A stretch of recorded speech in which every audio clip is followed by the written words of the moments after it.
People can now really got to see get more light bulbs and hear us. Yeah, I fixed my cave situation. I finally. Ooh, good. Johnny, you look illuminated. I'm ready to go out and get new goddamn light bulbs. That's good, man. That's That good. bear is gone. Mm-hmm. I was No worried longer about caving it. it. Thank God I Right. at least have my desk lamp. I'm no longer seeing double in Johnny's room. 4 bears. Just 1 bear now. Arr. Oh, wait, that's Johnny. I'm sorry. Oh, How Like how does, much my bear how sounds so does much like doubling pirate. 1 get you 4? The second bear is gone. I don't recall John saying 4. I did. Johnny Okay. Johnny had a cave situation going on. The bear is gone. Now there's only 1 bear. Yeah. So I'm no longer seeing double 4 bears. We're doing a real bad layering of this joke here. now Alright. it's just a man cub. Yeah. You can teach Yeah, him fire. man. Mm-hmm. Oh shoot! Hey John, do you have Scorekeeper pulled up? Do I? No. If you could make a match and save the empty points real quick, 'cause I got my I soundboard will. up, Yep. Uno. so I can't Momento. type.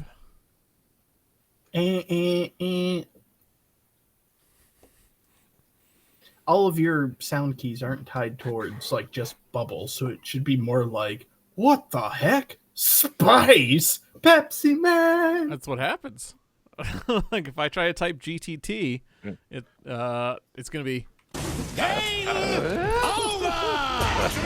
Ah, yes. Game Tim. That's what we're going to call the podcast. Mm-hmm. COD. Sadly, Tim Allen wouldn't write off on it. So Right. Sold me a lot of Coke, though. Huh? Yeah. Oh, I don't think so. I think we just found our new Tim Allen sound effect. You don't think that guy's a cop, do you? I don't think so, Tim. Take him now. All right, who's ready for a countdown? Not me. I'm ready for you to like flip us on and make us live. Oh, we've been We live. We are. Yeah, and What give me a the minute. Actually, fuck? I'm sorry. I'm getting a personal call. Sorry. Oh, for real? I thought it was a bit. Yeah, right. I mean, the fact that he said personal call and didn't reach for a telephone kind of makes me think like it was a bit. The fact that it, like, just the idea of him getting a non-personal call this late in the evening. Like, Also, the fact that it's a personal call, yeah, at like 9 o'clock at night in his recording room. I kind of feel like any personal matter, his wife would just open the door and be like, "Hey, John." I'm getting a personal call. It's just that's something you say in an office, not at your house. They're all personal calls at your house, unless your house is your office, I guess. But I don't Unless he's going to put it on speakerphone or something. think patches in, John. Tell us how the Tokyo markets are doing. That's not a personal matter. Tell me if the Tokyo markets are pregnant. There's some Rule 34. Yeah. Tokyo Market San. A fucking Shibuya Square with a raised belly. I gotta pull up my lightning round info. Boop, boop, boop. There we go. I love the new Johnny processing sound. Oh, I forgot Was to there an save. old Johnny processing sound? No. Okay. It's like a new update. You should hear my running a yellow light sound. That sounds Boop, boop, boop. Yeah, What it's is basically that. Oh. If I'm going through a questionable yellow, I literally go whoop, whoop, whoop, whoop, whoop, as I go through it. Which is It much really better makes than it what fun. my sister did, which was she would like plant a kiss on her fingers and then tap her roof. Like somehow that would magically help. Oh, looks like it's we have an affiliate anniversary. Yep. People on Discord or not Discord, people on Twitch are I able don't to know. use Something for Lucas. party hat emote.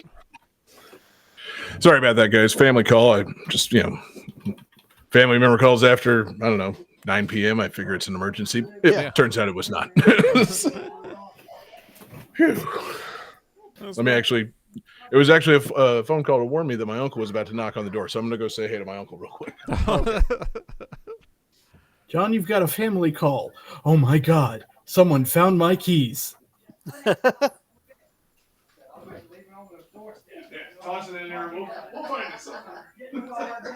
I guess maybe a year ago we finally did get a affiliate status on Twitch. Yeah. So I'm gonna meet John when he's up here. I always schedule my family visits for when I'm not hosting a podcast, but that's just me. Well, I don't think this is scheduled. I think his uncles decided, hey, I'm gonna pop on by. I mean, when my family pops on by, they pop on by when I'm not hosting a podcast, but that's just me. I once had one time my family did say they just want to pop on by, and I had like they kept doing it, and I had to put the kibosh on that. I was like, you guys, like, I might be like getting laid. Like, what are you doing? Like, you can't just show up. I mean, it's weird because your family's all in Florida and Colorado, so for them to just pop on by in Baltimore is really weird. Heads up, John. Heads up, John. I got you muted. Oh wait, hold on. I can undo that. There we go. What? I turned your volume down on my end just so we didn't hear. You know. My uncle was dropping off a gift for the baby. It was nothing serious. Yeah. No. It was just incredibly oddly timed. That's all. Babies are never serious. Well, not when your uncle's just dropping off a nice gift for him. You know, there's plenty of serious things that can come up. My uncle can't just present an emergency. It'd be kind of cool if he did. Like, you know, oh yeah, you know, your uncle's gonna stop by, and he just like kicks down the door and starts blasting or something. Like, but that's not what happened. He delivered a nice present. That seems a bit dramatic. Like, anytime I stop on by someplace, I never kick the door down. Well, yeah, because your nephews could kick your ass. Yeah, Dave, you should try it. Try kicking doors down. Kick a door down and be like, sorry, I'm always breaking barriers. Mm-hmm. Yeah. The bitch hunter is here. bitch hunter. God, don't ever call yourself that, please. No, I'm definitely the bitch hunter. I'm trying to find those Chicago K-pop albums. That's true. Mm-hmm. See, I forgot, yeah. Right. God, how you guys' relationship has evolved over the years. He used to be your guy, now you're hunting him. Oh, man. I love the lore of our show. Mm-hmm. We have solid lore. I look forward to meeting the bitch. Yeah. We should have her on the Maybe podcast. You gotta come up to Illinois. God, Jesse, wouldn't the ultimate twist be CM Punk is the bitch? Oh man, that'd be fucked up. The Chicago-made bitch. I should just hire one of my friends to come over one day and be the bitch. Yes, you should. Yeah. Special guest, the bitch. Oh, for the show. Oh, okay. Yeah. Yes. Well, no. Normally, when I hire people to be the bitch, it's for not on the show. Oh. All right, so are you guys ready for a countdown? Does your uncle want to be on the episode? Nah, man, he's gone. What's up? Does your uncle want to be the bitch? Yeah. Can we fuck your uncle? Oh, okay. Episode Might title. not be the time. I know, I'm sorry. Oh, man. I'm not going to tell you what to do, babe. I know you're not. Good. God, the Crimson Ninja should come back. Oh, man, I forgot about the Crimson Ninja.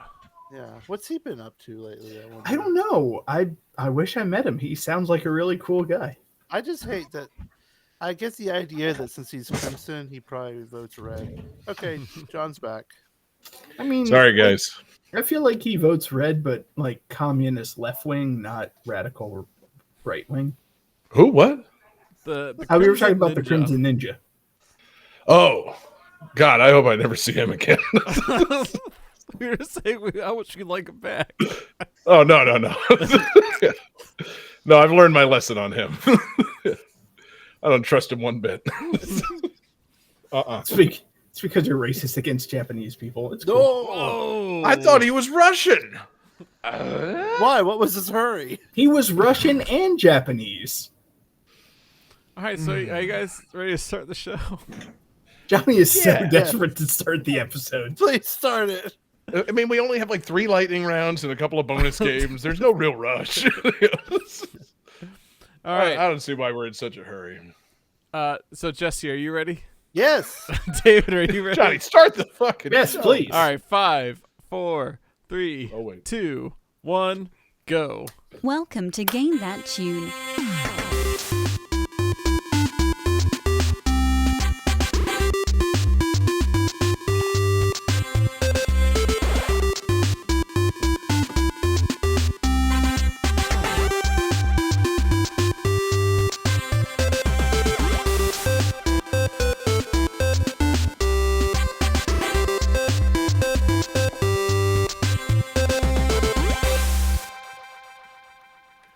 Oh yeah, what's going on, everybody? It's Game That Tune. Finally back in the house once again. Man, oh man, it's your boy John Harrington here, and I'm feeling great, man. I'm feeling hot and relaxed on this fantastic new edition of Game That Tune. And I got my hot and relaxed brother with me. I got Jesse Moore. Say hey. Hey. I got my. I don't know what the weather's like in Baltimore right now, Johnny. Is it? You know, you're always a pretty relaxed guy, but are you hot and relaxed right now? Yeah, it's been pretty hot. It's been pretty hot. Okay. Word. How's you got any like swamp ass going up there, or you keeping it together? I do a pretty good job keeping it together. My key is to not be on the top floor. That's the hot floor. I spend as much time as I can in the basement. It helps a lot. Word. Yep, good thinking. What's your policy on gold bond powders? I'm for them. Okay, cool. I had You to don't use use some them today. though. No, I don't actually have it, but I'm not Oh, against okay. people using it around me. Word. Oh yeah, good. Yeah, exactly. If somebody takes that at a party, you don't have to go to the other room or something. No, I'm Gold Bond 20 friendly. I'm good. All right, cool, man. So we got hot and relaxed in Baltimore. John Regan, say hey. Hey. Yeah, there it is. And I feel like David's probably the coolest out of all of us. He's got that cool lake breeze going. Chicago, the windy city. I'm thinking, everything's easy breezy in the summertime with David. So we got easy breezy Chicago Lakeshore Drive. David Fleming, say hey. Hey. And did I get it right, Jake? Is it hot up there or easy breezy? It's funny. We were like having a heat wave, but then we had a big storm just last night. So it was actually like pretty cool today. So yeah, I'm chilling, baby. That's what I like to hear, man. We're all living, baby. Living right. Because it's the summertime and it's Game That Tune, where we listen to video game music and we guess the games based on the songs. We do a little trivia. We do a lot of goofing off. And man, oh man. The winner at the end of the night picks the theme for the next episode. And the winner last time we did the show was Jesse. Jesse tried. And I've made several references to it already, Jesse. What's the theme for tonight's show? The theme is games that make you think about the summer. Mm-hmm. Summertime games, baby. Yep. Summertime Summer loving. games done, I would say quick, but our show not usually quick. Summer games done at a normal pace. At a medium pace. Yes. Neither too fast nor too slow. Summer games done just right. That's enough. Summer games, some aren't games. I don't know. Oh. Hey. Mm-hmm. Man, it's gonna be a good show, man. Good vibes all over the place. Feeling a cool, breezy optimism in this hot ass fucking July. It's that's what GTT does to you, man. It makes you feel good. That and Busted. heavy doses of medication. But yeah, it's gonna be a fun show, man. I think we didn't really talk about it before the show started. Do we want to just like start the show off on like a ridiculous note, or should we start off on more of like a chill note? Do you want to start with a normal game? Do you want to start with something special, Johnny? What are you feeling, man? It's the night is I don't know. The night is young and full of possibilities. Let's kick it off hard. Let's be ridiculous. Kick it off hard. Are you saying you might want to kick things off with my new hard ass bonus round that I've got cooked up for tonight's show, Johnny? Shit. Don't should play we not the sound start yet. off with a game? Oh, we're starting off with a game, David. Not Okay. only are we starting off with a game, we've done many little lightning rounds and VGM threesomes and, all kinds of lunar Garys and game that booms lately. But I think that tonight we need to take it even deeper and even harder to a whole new level. And, I think that, Johnny, you'll know when to hit the sound because we're going to start off with a new round that I'm calling 10 the hard way. Johnny, hit me with that hard 10 sound. 10. Okay, well, The hard way. That's amazing. that didn't come off as hard as I meant for it to. Give me a sec. Nobody look.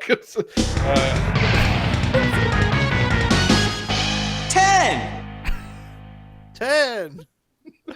That sounds like the Wii Sports announcer, but I can't imagine that much buildup in Wii Sports. Nope, you can't. But you're dead on. That's the guy, all right. So guys, you've got your buzzers, and what I've got.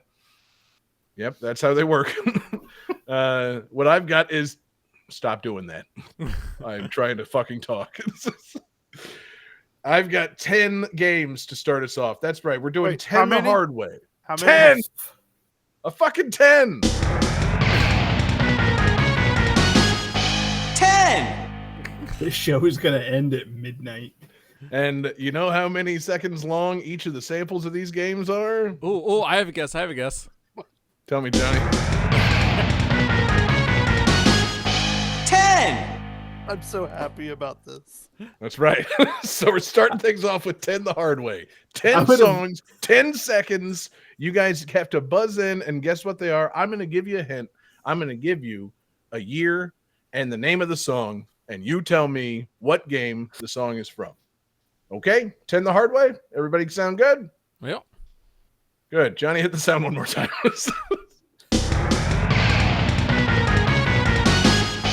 10. All right, guys. So we're starting off 10 the hard way. Like I said, I'll give you the year and the name of the song. The year is 1999. The song is Beach. Johnny, hit it.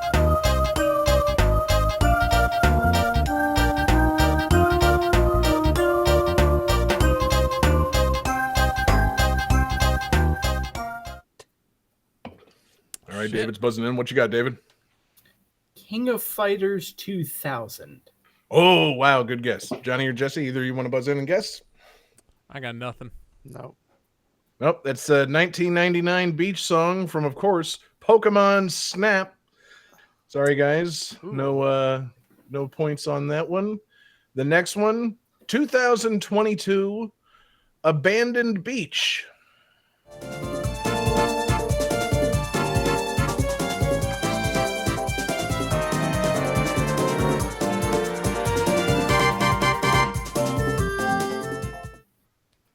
All right, David's buzzing in again. What do we got, David? New Pokemon Snap. Oh, wow. You picking up what I'm putting down. No, that's not correct. Johnny or Jesse? I am lost. I'll guess Final Fantasy 16. Final Fantasy 16, which did not come out in 2022. No, that's incorrect. If it's King of Fighters 2022, I'm going to be so pissed. No, it's not. No, Johnny, you don't have a guess? Final Fantasy 7 Intergrade. No, good guess. Fantastic guess. No. From 2022, The Abandoned Beach is from Kirby and the Forgotten Land. Oh, damn it. Yeah, the beach was abandoned, guys. All right, let's see if we can right the ship on this one. 2017, Kanzuki Beach.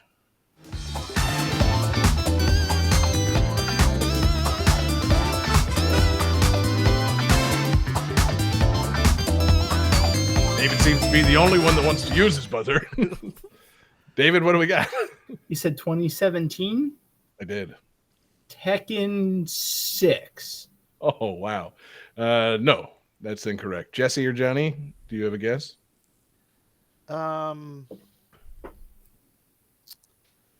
Is it Ease 8? The one that takes place on the island? It is not. Incorrect. Johnny, any guesses? 2017, Kanzuki Beach? A Shantae game. Oh, man, no, I would never. Nope, this is the home of a character's name there in the title, Karen Kanzuki from Street Fighter V, Kanzuki Beach. Oh. Oh, damn, that stage. Mm-hmm. That's all right. That's all right. No points yet. Like I said, it's 10 the hard way. We might get 10 equals 0. Yeah. So let's try this one. 1992, Jurassic Beach.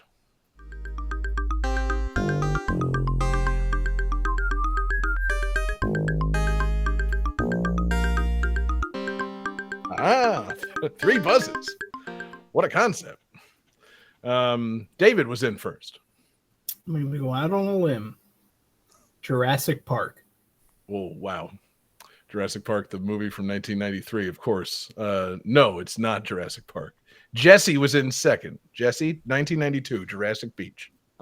Primal Rage. Oh, man. No. Johnny? Oh God, I feel like I should know this. You were going to say Jurassic Park too, weren't you? No, it's a Sega was. Genesis game. It is. I think it's Echo the Dolphin. It is Echo the Dolphin. Yes! Johnny's on the board. I think it's the level where you get picked up by a pterodactyl or something at some point. Yep. And Yes, yes, David David from the Cretaceous period. Yeah. David absolutely picked up Yeah. on the fact that I was trying for the fuck over by choosing the Jurassic Beach. So, good job, David. That should get you a fractional point, but it doesn't. So we're gonna move on to the next one. Hold on, let me clear those buzzers. That should get you a point, but it won't. Yep, not in this round, baby. It's 10 the hard way. All right, so 2023, Beach.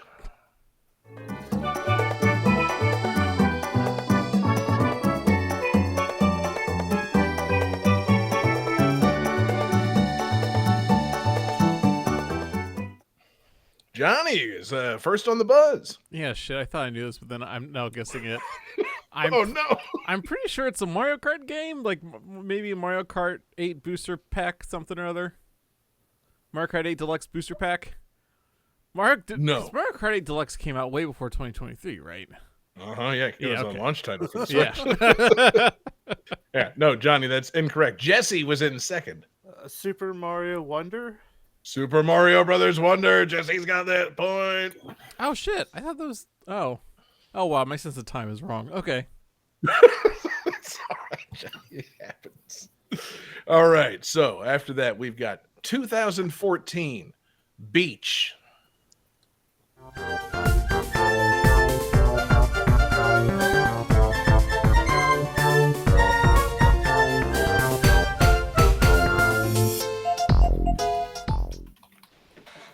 David's in. David, what do we got? Super Mario 3D World. No. What? Hold on. Let me just verify this. All right. My bad, man. David, I'm going to give it to you. The tag was wrong on this one. I don't know why it said 2014. It's actually 2011. My Then apologies. Super Mario 3D Land. There you go. Yeah, Okay. Sorry about that. I'm not sure why that one was tagged with 2014. I should have corrected that in advance. So, David's on the board. Super Mario 3D Land. Johnny's not playing a sound for these. That's all right. Oh. Hey, fuck you. There you go.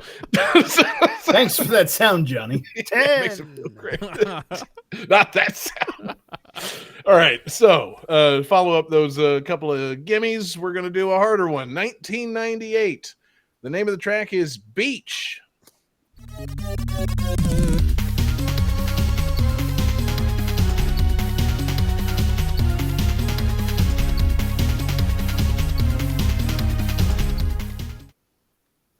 Wow. David and Johnny both in. David's in first.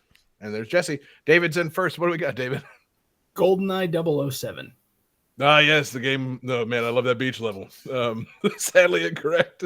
Johnny, you're second. What do we got? I'm gonna guess Tekken Tag Tournament. Wow. You're on very much the right track, but that is not correct. Jesse, this is your chance, man. Tekken 3. No, sadly, it's not the Tekken game. It is a fighting game, however, Jesse, and you're probably the only one here that played it. It's Bloody Roar 2. Oh, yeah, okay. Fuck. Yep, there's a beach. All right. There's no points on that one. We got 3 left. I'm hoping we get 3 points out of this one. So let's go to 1991 Moon Beach. That was fast.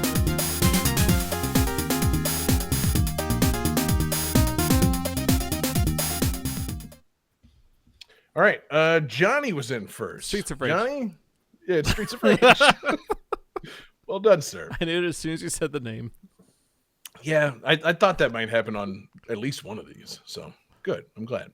All right. Then we're going to keep it in 1991 since Johnny's feeling so good. 1991, Fort Lauderdale Beach. Jesse.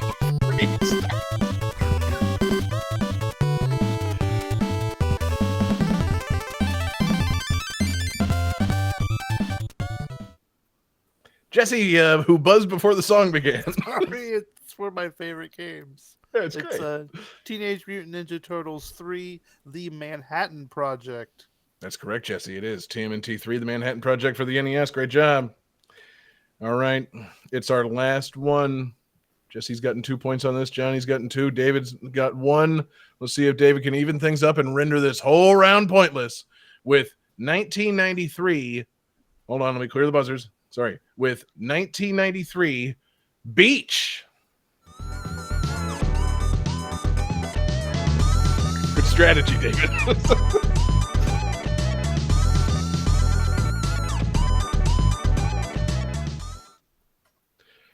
David going with the strategy of simply buzzing in first. What do we have here, David? I have no idea. I just wanted to buzz in first. Damn, man. All right. Jesse was in second. Jesse, what do we have? Is this Cool Spot? Oh, no, it's not Cool Spot. Johnny, last chance here. 1993 Beach. King of Fighters? Oh, ouch, man. No, that's not correct. It is, of course, the beloved SNES classic, Plock. Oh, you know what? I thought it sounded like Fallen. So. You guys better respect those Fallens, man. Love I those do love Fallens. that our show has kind of made plockish an adjective. Yeah, exactly. Like, oh, yeah, that definitely sounded plockish. It was blockish, yeah. Great job, guys. You got half of them right. That's 10 done the hard way. I'm impressed. I didn't, 10. I didn't know what the round held, and you guys basically met the challenge. So well I got done. 1 point. No, I didn't. Yeah, you guys got half of them right. I mean, Yeah. it was 10 the hard way, man. 10 seconds is it's tough.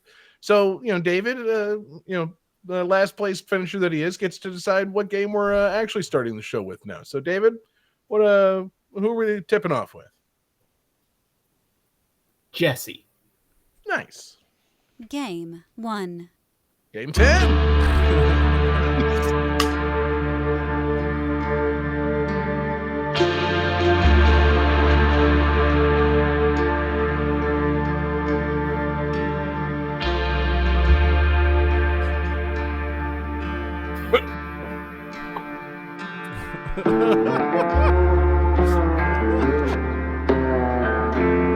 Incredible. Oh my god. Look at those sideburns.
All right, gentlemen.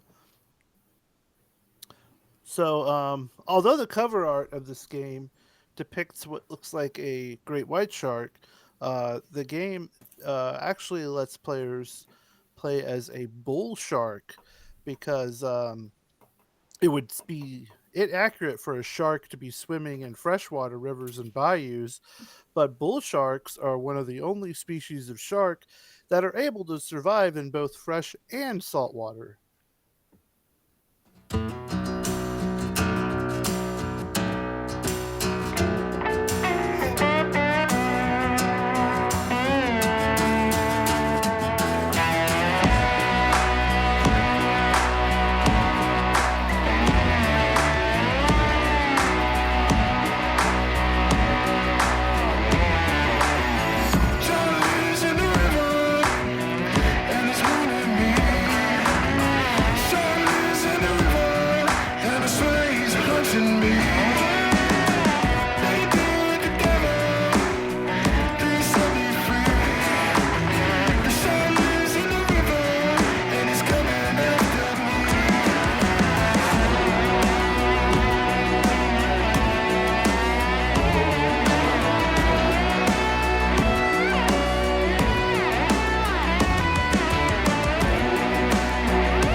All right. That's funny. Oh, I just thought of, I just had that picture of us at the in the swamp, and their whole deal is like the Jaws theme, which is pretty cool. Anyways, so your answers. Yes, everyone says man eater, and they're correct. 10. Yeah. Yes, this is Man Eater, which is a Shark PG that you can play on several different consoles and stuff. It is. Have you guys checked this game out yet? Because I think in the old universe I used this game. Oh, you did. And it sounded really awesome. And no, I haven't checked it out yet. I feel really bad that I haven't. I don't know if we're still playing fast and loose with the universe thing, but I 100%ed this game. Wait, no. Like, you ate everything, or? I did everything that you could do in this game. I did 100% of this game. This game is fucking awesome, and I love this game. Oh. What are some of the more interesting I love things that Jesse is completely taken aback by this. Like, he's not treating it as true at all. There's no way David played this game. I don't know. Bullshit. I don't. It's not. It's a little bit of that, but he asked a weird question at first. Well, because like John was talking about like the different universes and everything. It was like, are we gonna like acknowledge the old universe and this one? I just wanted to say that like, yes, I have played this game. I love this game, and I 100%ed this game. I got all the collectibles. I got all of the upgrades. Like, I did everything that you could in this game. This game's fucking awesome. Again, you kept talking about the other universe. Like, okay, cool. You can play you can 100% the game in all the universes. We call that a Nexus event. It's an event that happens in every single universe. But okay, so you play as a shark. The tutorial, you play as the shark's mother, because you get caught by this crazy fisherman guy. Who he's basically kind of more of a shark hunter, and he's got like a reality show. Like every time they show him, he's like talking to the camera, like he's on like Wicked Tuna or some shit. Jesse, why are you telling David this? He told you 100%. I'm telling you and Johnny.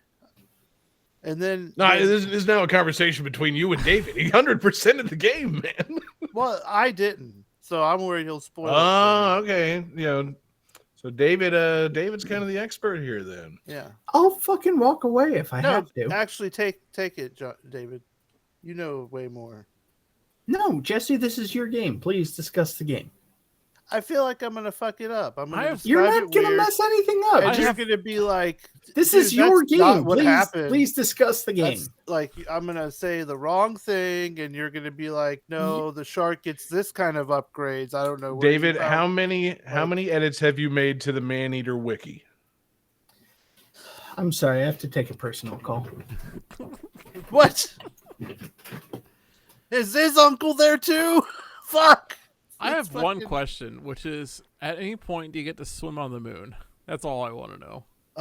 There has been some weird DLC where you get to like eat cryptids and stuff. So Mm. I'm gonna say anything is possible. Mm. Because like for one thing, like my shark currently, whenever I bite things, it electrocutes them, which sounds amazing. And I have like all these like bones coming off of my like like fins and stuff. So it's really cool just fucking other sharks up, fucking gators up. Barracudas like swim up to you and try to fuck with you, and you're like, really, dude? And you just eat it in one bite. What about the men? Oh, you eat so many men.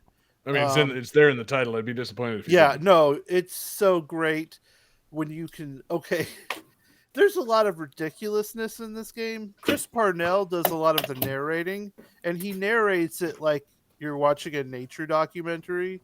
So he'll like every now and then give like fun facts about bull sharks, or say like some silly thing about like an Easter egg. Like there's references to like all sorts of shark and non-shark related pop culture stuff.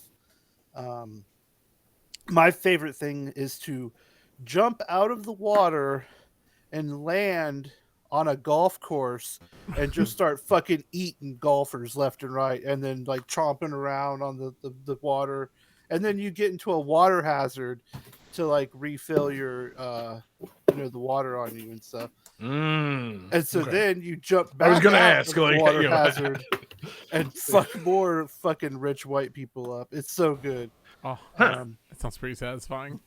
And so like you can get on the land, but there has to be strategically placed water for you to like. yeah, you got to survive. get back to the water. Gotcha. And you can evolve to like spend more time out on land, because like one of the things about the game is when you're swimming in the water, there's a lot of fucking pollution in the water, so much so that's pretty much why you're like evolving these weird things. Like really, a shark should not be able to bite you and electrocute you. John's gonna be like, I don't know, that should happen. I mean, listen, I'm no shark expert, but like, sharks could basically do what they want, man.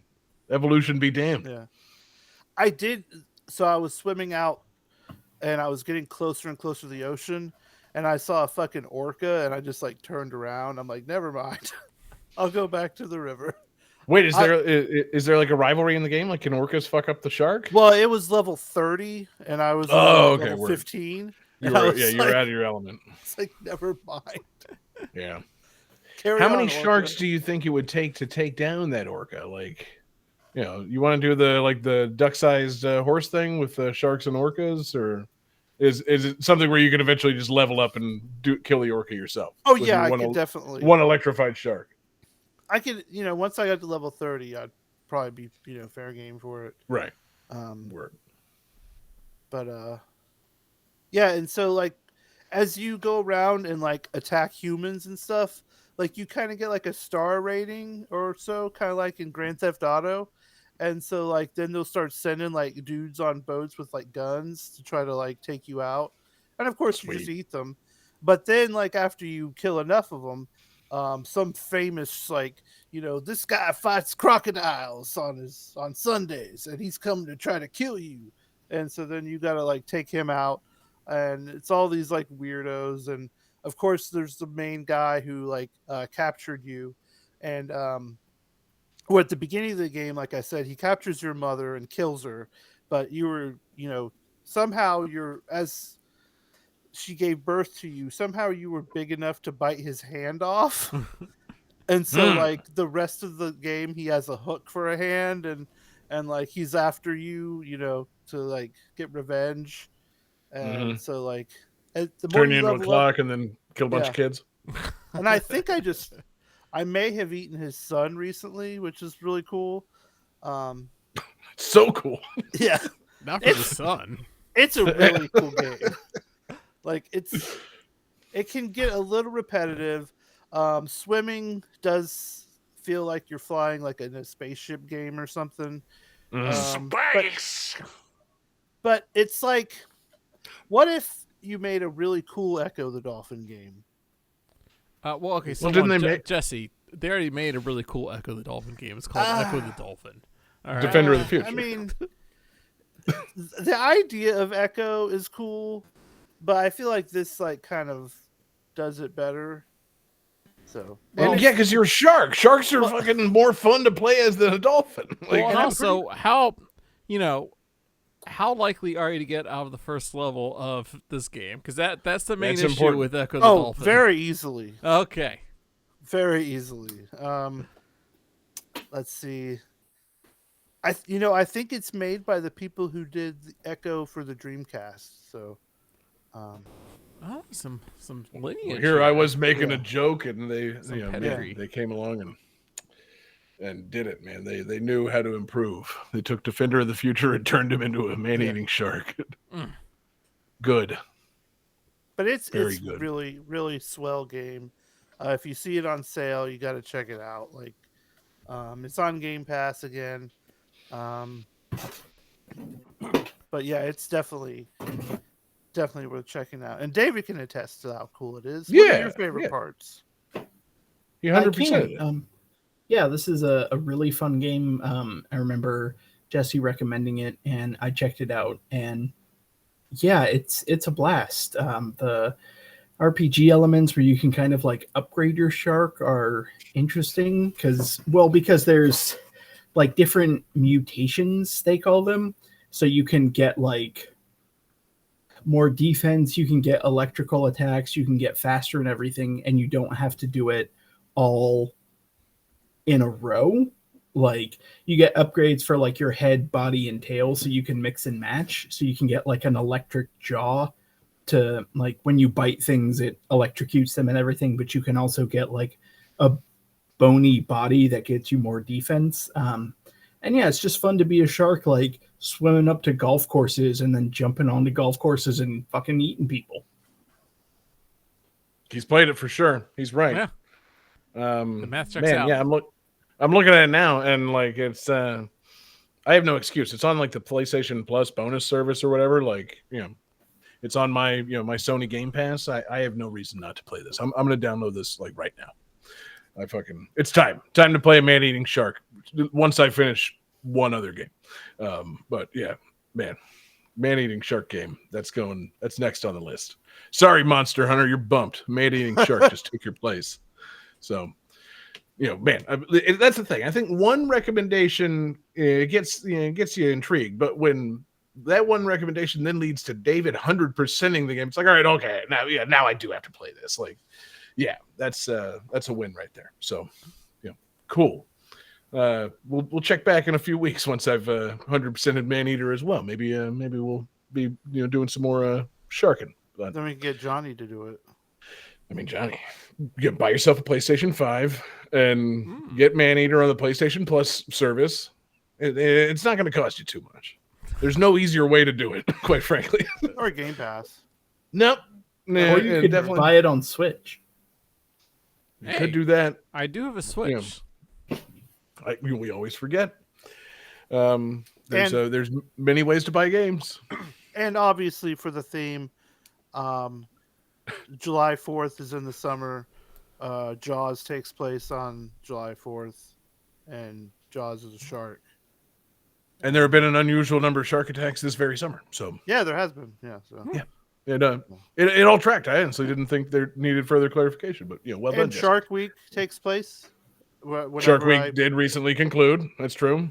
Have there been an unusual amount of shark attacks? I There don't has know. We been. don't get many sharks in the Great Lakes. So You better watch your ass, David. Yeah, they're Be coming. careful what you say. You better Yeah, knock on wood, motherfucker. Yeah, you just cursed it, man. Like it's happening. Yeah, now. what are you Like, thinking, man? You're gonna be breezing down Lakeshore Drive, and your head's gonna get eaten off by a shark. You're gonna now. walk by that fucking bean, and a shark is gonna just pop out of it. God, yeah. I was just about to say, it's Shark like, oh beam. god, I realized I'm the only one not connected to the Atlantic Ocean. But you are connected to the bean, so careful, man. Next time you go there and Yeah. take a selfie, you better watch your fucking face for sharks. Sci-fi original movie, Bean Sharks. Bean shark, something in the reflection of that bean. Great pick, I had Jesse. Anything else on Maneater? No, it's great. The song is okay. Mm-hmm.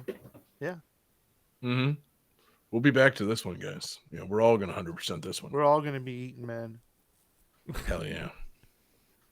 Game 2.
All right, so, shit, where was my trivia? Okay, unlike the first two games in this series, the NES version was never released in Europe.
If anybody would like an additional trivia hint, I have one.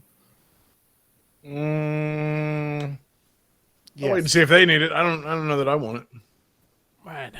I don't need I'm it. sorry, Jesse, you said yes? Yes. So, unlike previous games in this series, the main character can crouch.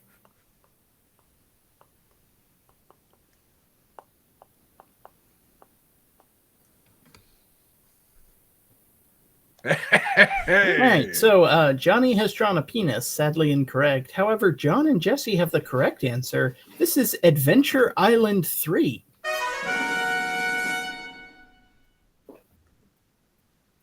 Adventure Island 3, a classic of the NES. Is this a Wonder Boy game? No, this is an Adventure Island game. They are completely different series. Does he have a skateboard? Yes, he does. You wear a hat? Yes, you do. Are you a major? That's my only question. I'm sorry, Jesse, what was your question? Are you a major? I mean, I don't know if you're a major. You potentially could be. I don't know what the military of Adventure Island is like. All I know is that you have a grass skirt and a baseball cap, and you throw stone axes, and you can get a boomerang, which surprised me because I thought the boomerang was in Adventure Island 2, but apparently the boomerang debuted in Adventure Island 3. Huh. What's it made of? I would presume wood, maybe animal bone. Not like a composite. I don't know where you're going with this, but no, not a composite. Just asking about boomerang materials, man. I don't know. Yeah. Yeah, this Follow-up game, question to the hat. Does this game take place on an island and you go on an adventure? yes.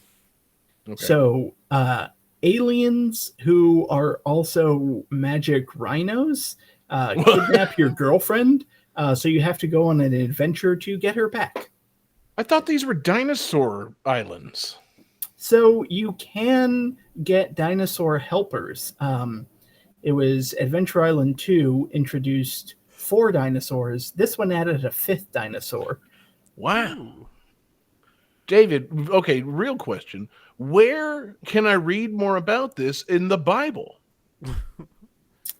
I don't believe dinosaurs appear in the Bible, but But man coexisting alongside dinosaurs and fighting aliens with non-composite boomerangs? I mean, this has to be text somewhere. Not merely Adventure Island 3. This is steeped in history, a rich and true history. I would imagine the book of Genesis, but one of the later chapters. Okay, word. It does do what Nintendo. Mm-hmm. The book of Genesis? It sure does. Okay, real question. This one's more for Johnny than for David. Johnny, why was there no Sega Exodus? Well, yeah. I don't know I mean- enough about the Bible. I know there's a joke here about Genesis, but I don't Why did they call the Sega Nomad not the Sega Exodus? know why. I'm just asking. Oh, I Like, thought this was a setup. I thought you had a There- punchline. I have legit questions that relate to video games in the Bible. What's wrong with you guys? It's summertime. There was a Sega Exodus. It was called the Super Nintendo. Oh. Everybody left the Master System and got the Super Nintendo and Oh, didn't get to okay. Genesis. Gotcha. Hey, Does Exodus take place before Genesis in the Bible? I haven't read it in a while. Did you have a Super Nintendo, David? I did not have a Super Oh. Nintendo, You're going to hell. which is why I played later NES games such as Adventure Island 3, Oh, which came out in 1992. Wow. Wow. Man, It sure did. it was a late NES game. And They're fun games, man. I loved the hell out of this game. I love the hell out of this series, and I wanted to tell a personal story to explain why it connects to the theme. Because, you could say that an island tropical setting is very summer-like, but when I first heard the theme about games that remind you of summer, I thought about stuff like Mario Sunshine and that kind of thing. But I thought back to like, what does summer mean to me? And to me, it means like when you had time off from school. And when I was a kid and I had all this time off from school, you know, I wasn't the richest kid in the country. So I didn't buy a lot of games, but I rented a lot of games. And every time my parents were like, let's rent a movie for the weekend. And we went to the mom and pop video store, which was next to the Food Lion in St. Augustine. Like, I would ask if I could rent a game for the weekend too. And damn near every time I grabbed Adventure Island 3. Like, I never owned this game, but I rented the fuck out of this game. And I played the hell out of it. And I have a real soft spot for Adventure Island. That's the good shit, man. Hell yeah. Those are the days. Those long days, man, with not shit to do. And, you know, I don't like to do the whole like kids these days kind of thing. But like, man, back when you had to just pick kids these days. Kids these days, man, they don't know how good they got it. Like, drinking from the hose. Exactly. You know, all I ever got was bootstraps for Christmas. No, fucking, you know, having to rent a game to replace like your 4 other games that you own, and like that's what you got to play for the weekend is just something that like my son simply doesn't understand. He's got so many games at his fingertips with the Switch, and it's just like, I don't want to play this. I'm going to play this. No, I'm not doing this. I'm going to play this. I'm like, son, you got to pick a fucking lane and like play something to the end. Fucking get really good at something. I was really proud of him this year when he focused on Kirby. He beat Kirby in the Forgotten Land. Legit. You know, Nice. Very proud of him. Yeah. And like almost 100% at it, you know, with a little bit of help. But like, you know, my son got really into one game for a while there and like didn't switch from it. I'm like, this is what happens, kid. You love this game now. You know everything about this game. Doesn't that feel good? Doesn't that feel better than fucking not loving 30 games? Like, it's a good feeling, man. You know, having something to focus on and not wanting to go outside all summer. I rented the hell out of Adventure Island 3. I rented the hell out of Ninja Turtles Manhattan Project. A couple times I rented Zelda 1 and Zelda 2. Those are terrible games to rent. Yeah, big mistake. Unless you rented them and someone else had a really great save on them. That was cool. Funny story. I remember renting the original Legend of Zelda and somebody got super far into it. I was like, this game's really cool. And then I rented it a second time. I was like, wait, why don't I have the magic wand? Why don't I have the boomerang? What the hell is happening here? What am I supposed to do? I ain't got my stuff with me. Yeah, I'm trying to think. That was definitely like a case for multiple Super Nintendo games. That's definitely how I first got anywhere close to beating Secret of Mana. Same with Illusion of Gaia, like same as Super Metroid. You fucking, you know, you get those games and it's like, all right, I'm gonna, you know, check it out. Oh, cool. Somebody left a really fucking great save on here. Oh, wait, I'm not ready for this part of the game because I don't know how to play this game yet. I should start playing the game, learn how to vaguely play the game, and then try the really hard part of the game. That'll be the way. Like, I remember I didn't rent it. I borrowed a copy from somebody. It might have even been one of you guys. I borrowed a copy of Ocarina of Time and fell in love with the ice arrows and like freezed every enemy. I was like, oh, this is so cool. And I eventually bought the game. I was like, wait, you don't start with a bow? Yeah. I hate being a kid. Yeah, being a kid sucks ass. This slingshot is terrible. Star Tropics. That was a rental with a great save file on it. Man. You know, that's something, you know, we need to somehow find a way to hypnotize each other and delve deep into our like subconsciouses and fucking remember all these games that we rented that had really great save files on them. Because that was just like the way for unskilled children to learn how to play like the coolest parts of old games. That was, man. Yeah, we took it for granted. Kids these days, they don't know how good they got it. Well, funnily enough, I remember the Nintendo Switch Online, the like NES and Super NES and like those games. Yeah, they did. Every once in a while, they release a game that is like a specialized version where you start Kid Icarus on the last level, and people are like, "What the hell? This is so weird." It's like, no, you don't understand. This is what renting a game was like. Yeah, Like, how all did of a I sudden not it's like, put I that get to play together? the coolest part of this. How did I put that together until just now? Like, yeah, them fucking releasing like these save stated ROMs that you can just like play the best part of the game. Like, oh yeah, that is exactly what I liked about renting a game that somebody better than me had already beaten. Yeah, God, that's yeah, Nintendo, good shit, good shit. that's the modern equivalent of drinking your save straight out of the garden hose. And I never got sick. Yeah, it was good, man. God, kids these days, with their Roblox and their Fortnite and their V-Bucks, never buying games, never renting games. Ugh, they don't know what it's like, man. I'm not really trying to do that. I'm just, it's just a natural thing that happens when you get to our age, I guess. You're So, not trying, David, you're just doing it. exactly, it just comes natural. It just kind of flows out of you at this point. Like water from a hose. Just drink these takes straight out of the garden hose. David, any other like really fantastic specific memories of Adventure Island 3? So you rented it that many times. There's a question. Did you beat it? No. I did find a lot of cool secrets, and I distinctly remember. So there are multiple dinosaur helpers in the game. One of them is, I don't think it's a T-Rex, but it's kind of T-Rex-ish, and it's maroon, and it breathes fire, and it can survive in lava.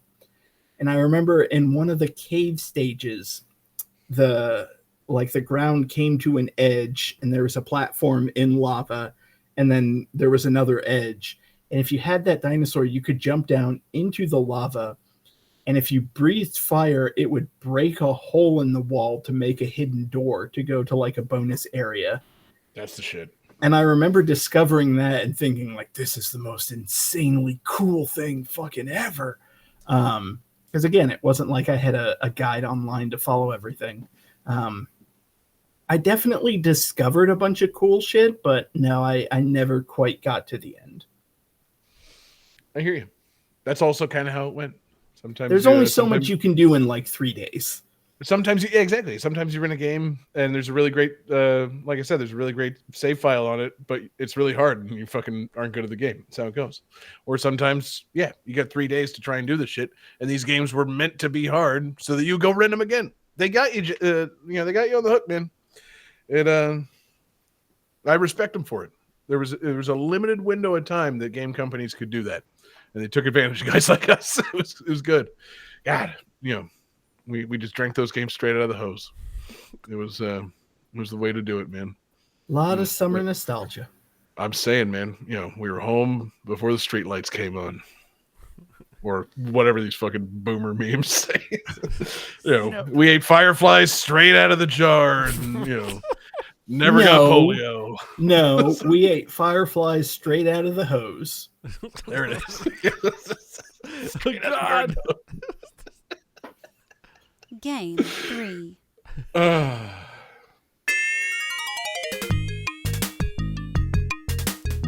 What a sound.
right, guys. So, Game Informer gave this game an overall score of 5.75 out of 10.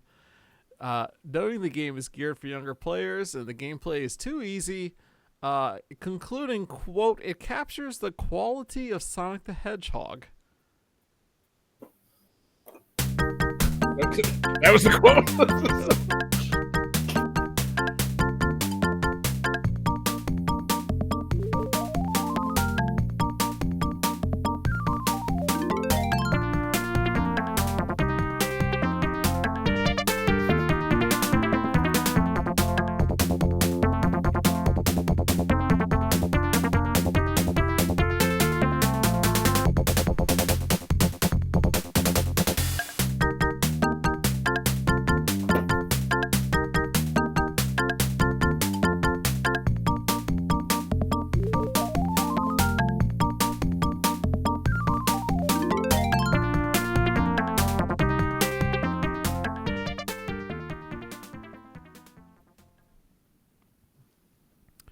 All right, guys. Who's got some answers? Ooh, interesting. All right, so John says awesome possum. David says Arrow the Acrobat. Jesse says Tommy Lasorda Beach Volleyball. These are all incorrect. No way.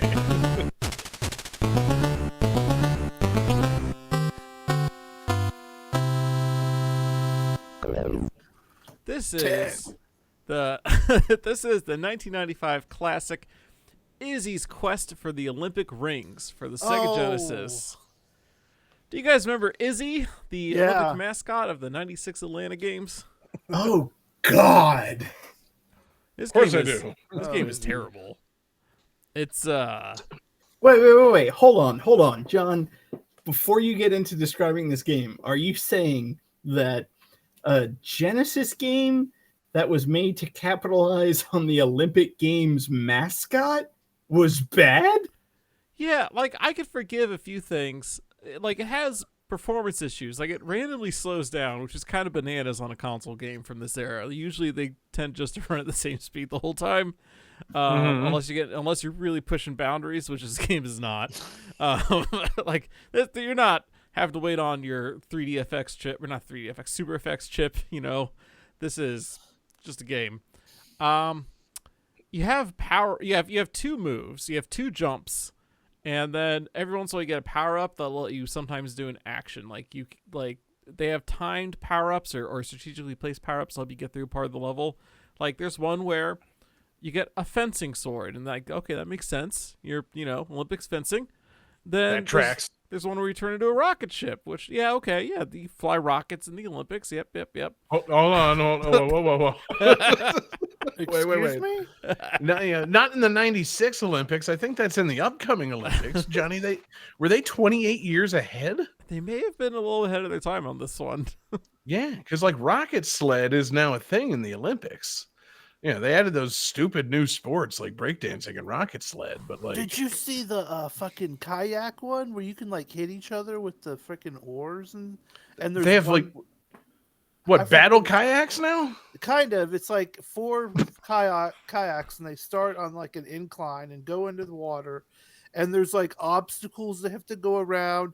There's one part where you have to actually do like a 360 under the water before you can keep going. And it looks insane. I'm like, I have got to watch this. And you can like shove each other with your oars, and it looks amazing. God, but like, I mean, like, what? Like, if they're this would be the worst Olympics to bring that in, because like that oar was just in the Seine. That oar is covered in shit as you're hitting people with it. Like, oh god. Yeah, depends on what river they're kayaking. They just have their like prime minister or something swim in it to be like, hey guys, it's safe to swim here. Yeah, Baltimore did that too, and then the bridge collapsed. So here's the thing. I was just about to say, it's like, wait a minute, the prime minister of Atlanta? No, so the France. person in France, I think a mayor or whoever it was of Paris, announced the day they were going to go swim in the river. So then people announced that on that same day they were going to shit in the river, and they made an app. They made an app based on where you live that would tell you when you should shit in the river to ensure that the poop gets there in time. Wow. That's amazing. That's dare I say shitty, but it's the French we're talking about. So We're living in the We future. could be a proper country. So yeah, there's not much to say about this game. So I made a quick little lightning well, round. no, real quick, there Oh. is. Why the There fuck is is it? It's a platforming adventure game, and you play as Izzy. It's not an Olympics game. Nope, you do zero Olympic It's not- sports. It's not event-based Olympic stuff. You're playing as the little, and Johnny. For those that don't know, what the fuck is Izzy? He's a little blue guy. He Just a has little blue guy. he has a tail which has 3 of the Olympic rings on it, and then he's got Mhm. Olympic rings. I think it's on top of his eyes, like his eyelids are Olympic rings. He has little lightning bolts for eyebrows. He's got red shoes. His original name was gonna be What's It, and then they changed it to Izzy. Right. They had some huge contests where they had chosen by 32 American children aged 7 to 12 from among. Okay, yeah, so It's really funny. The what's it thing. I thought that was a Simpsons joke exclusively. I did not realize that was steeped in reality, that they actually called this thing what's it. or And then they're like, actually, we should call it something with a name. I mispronounced it. It's what is it? Not, Sure. but yeah, what I is thought it? you were going to say, I mispronounced it. It's Issei. Yeah, and see, I always thought that Izzy was like, I thought it was like a torch itself. Like it's a weird shaped thing with like Oh, it eyes. I might thought be. it was meant to be an Olympic torch that walks, but then he's also holding a torch. So, I don't know, man. Like, what a mess of a mascot. Oh, well, I mean, most of them kind of are, which leads me to my lightning round. Oh, God. Love those mascots, baby. I'm All gonna right, ace guys. this shit. Yeah, so I've got 12 mascots. I'm going to give you the name of the mascot, and if you can tell me what Olympics game that mascot is from off the bat, we'll say that's 2 What? points. We'll say that's 2 No! points. And I can also give you a hint, which would then get you 1 point if you get it right after that. So you can either just go for the gold or go for the silver. So, are you looking for the year or the location of the Olympics? I'll take just the location. That's fine. You don't have to get, I more Good. associate them to years, but like I'll take year or location. How about that? Either one. Are these all summer Olympic mascots? Yes, they're all summer, no winter. Okay, good. Fuck the Oh, winter. well, shit. Yeah. And they go back to 1972. So we've got 12 of them here. I'm taking out Oh, okay, Izzy well, because we I just might talked remember. about him. might remember one or two. All right, so starting with Jesse, we've got Sam. That's it. So you're not going to give any That's- description. It's just Well, the no. name. So if you can, I'll if go you- for the silver. Okay. Let's see here. Sam looks friendly and cheerful in order not to frighten children. With his hat featuring the design of the national flag, he shows that he is part of American culture. Okay.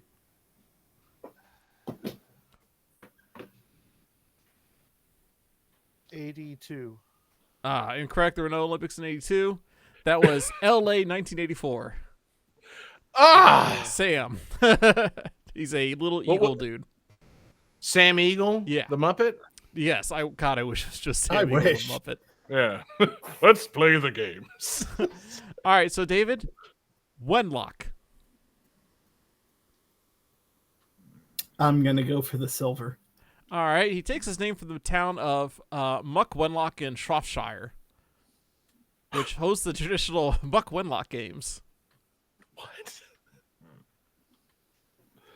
I'm going to say London. That is correct. That is London 2012. All right, John, you've got Sid, Ollie, and Millie. 3 mascots. 3 mascots. None of them sound Chinese, so I'm gonna take the silver medal, and I'll take whatever the next hint is. Let's see here. The 3 mascots are a duckbill platypus, a kookaburra, and an echidna. Okay, that's the 2000 Sydney Games, I'm assuming. That's correct. Cool. All right, Did. Jesse, Maritowa. Ooh, It's from the Manitoba Olympics. They just misspelled everything. Or how do I pronounce this? Maritowa? I don't know. There's a hint in Johnny's struggle to pronounce it.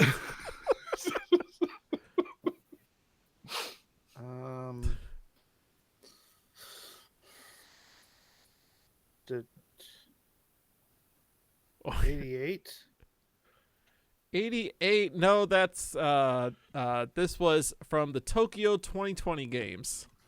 Oh, how did you say it? Maritowa. The Olympics that never were. Maritowa. Miraitowa. Okay, you sounded not Japanese at all. Yeah. It is Johnny we're talking about. All right, David. Waldy. I'm going to go for the silver. He was the first official Olympic mascot in the history of the Summer Games. He is a dachshund. Everything else gives it away.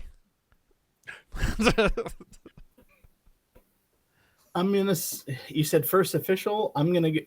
And you said it starts from 72. I'm going to say 1972. That is correct. Munich, 1972. The most memorable thing about the 1972 Munich Olympics. John, we got Vinicius. Vinicius? That's the Rio 2016 mascot. Nice. Yeah, that's correct. Fucking right. Oh shit! You know, I forgot to mark who's gotten it right without it. I forgot to mark that.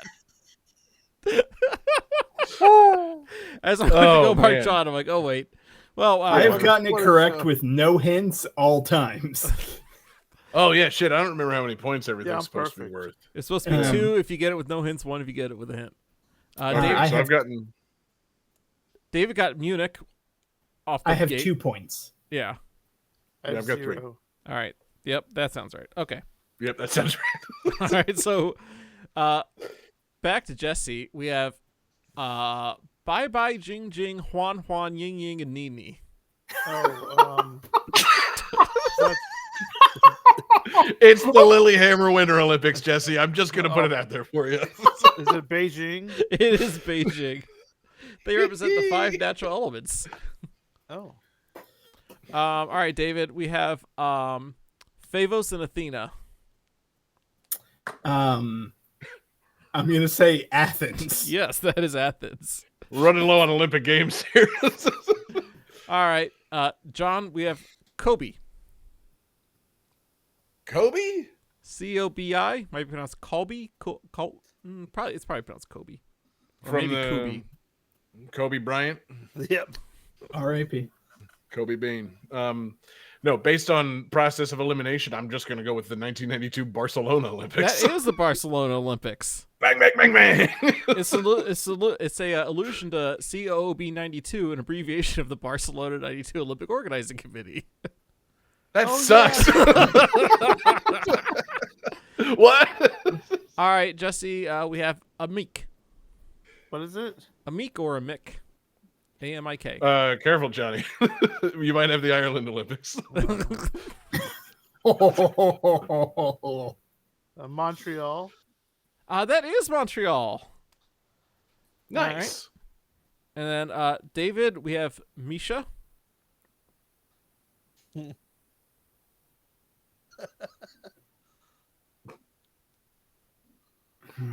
I'm gonna go for the silver. Let's see. It's a bear whose full name is Mikhail Popitopkin. Okay, I'm gonna stop you, and I'm gonna say the Soviet Union. Yeah, Moscow, 1980. All right, and then finally, miracles. finally, John Hodori. Hodor. I'm trying to think. I'm literally just trying to think of which ones we haven't named. It must be 1976. No, that was No. Montreal that Jesse just got. Damn. That was Seoul 88. Seoul 88. Seoul 88. That Olympics escapes me. Damn. Well, still good. So yeah, coming out of that, David got 6 points, John got 5 points, and Jesse got 4 points. Everyone did pretty good. All right, bronze. Yeah, I was pretty. I really got a kick out of reading off the the Chinese ones. Yeah.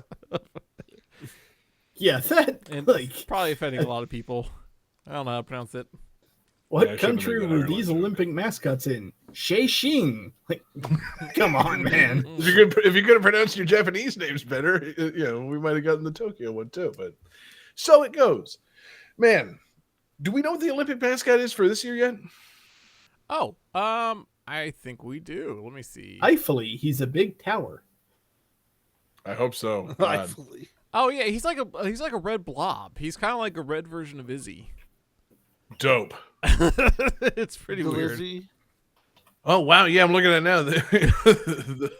What the fuck? It's just a red little blob dude. They're hats. Oh, he is. They're, he has They're arms. little French hats. I see. Yeah. Yeah. You gotta love it. Man, I bet you they're gonna sell a lot of those. Oh yeah, I bet you people are gonna shit in those hats. Little googly-eyed hats. They're gonna shit in them and throw them at the presses in France. Sacre bleu. I'm shitting this hat. Oh. Okay, yeah. Before we do any more, nationally charged impressions. It's okay to do French ones. It is. All right, we'll go into the request here. Game 4.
All right, gentlemen. One of the advertisements for this game reads, "Someone please get the guys who make cartridge games a cigarette and a blindfold." Another one said, "Good thing. If it were available on cartridge, it'd retail for around $1,200." This was a jab at Nintendo for using cartridge-based games still.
All right, let's see some answers.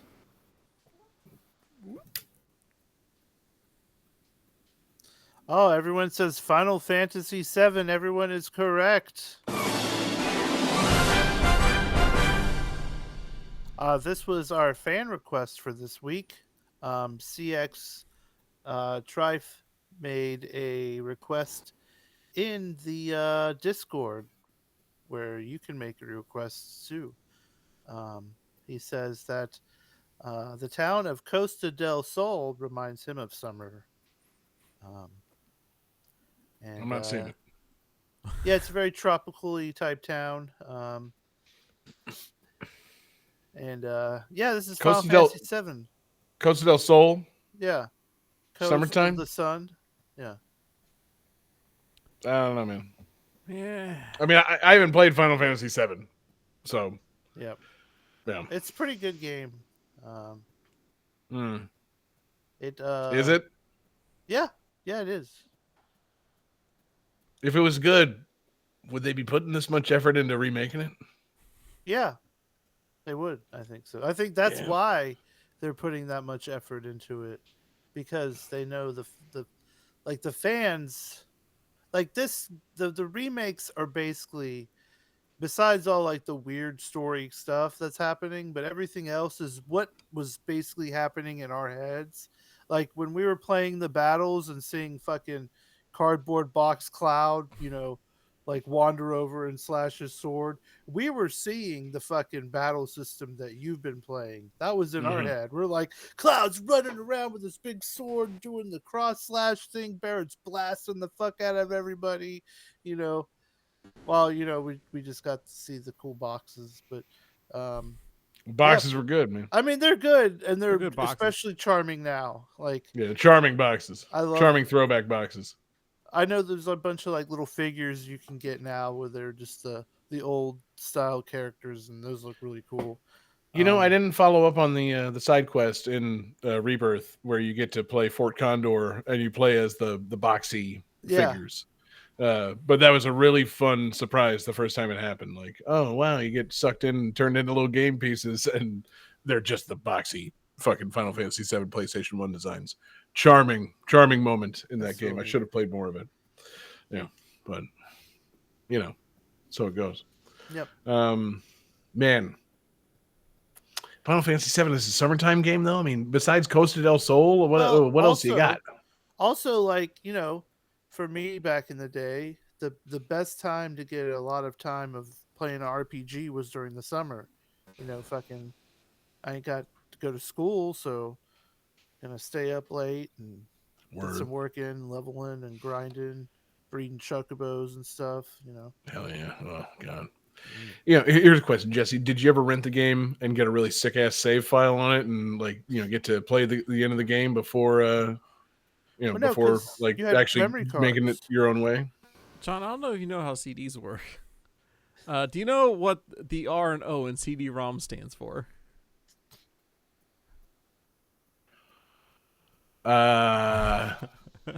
It's either remake or rebirth. And Actually, I don't think I know what the RNO stand for. It's read only. So, compact disc - read only media. What's your point? You can't write saves if it's read only. Okay, but like Jesse said, you could just get the cartridge version of this for $1,200. No, yeah. Well, yeah, they charge a lot more for that rental. Yeah, it's crazy. Came on 30 cartridges in a big suitcase. God, can you imagine? Like, you have 30 cartridges and 28 of them are just, or 29 of them are just the movies. Like, and each one's like a minute. You gotta pop cartridges all constantly and swap them through one cutscene. I'd be for it. Oh. If I could have played this game on my N64, hell yeah. Like the motorcycle chase is like 20 carts. Or you know what they could do? Instead of you have to swap carts, they could have done multiple lock-on technology. So you plug in all the carts into one giant tower, one giant stack. God, yeah, it takes the shape of Sephiroth's sword and eventually stabs downward through your Nintendo 64. The weight of the cartridges destroys your console. Yeah. Halfway through the game, the cartridges just destroy your console and you lose it, and you have to play as a different console after that. Hey Steve, I'm about to cast Knights of the Round. Could you give me that duffel bag full of carts over there? Yeah, hold on. Oh man. Oh, I got the double materia on it. Fuck. Okay, give me those other. Gotta cast it would be cool if the game. It would be cool if the game was like a cartridge that you plug materia into. It just had to swap different materia to get the different cutscenes. Yeah. That'd be good. We'll pop in, pop out, little bubble wrap. Pop-in technology. Exactly. That pop-in materia technology.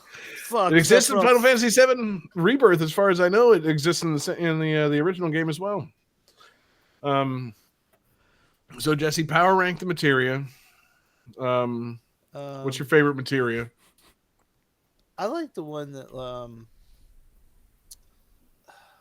I think it's the one that doubles or isn't there one that does more than double, like a quad type situation where it'll cast everything 4 times, I think.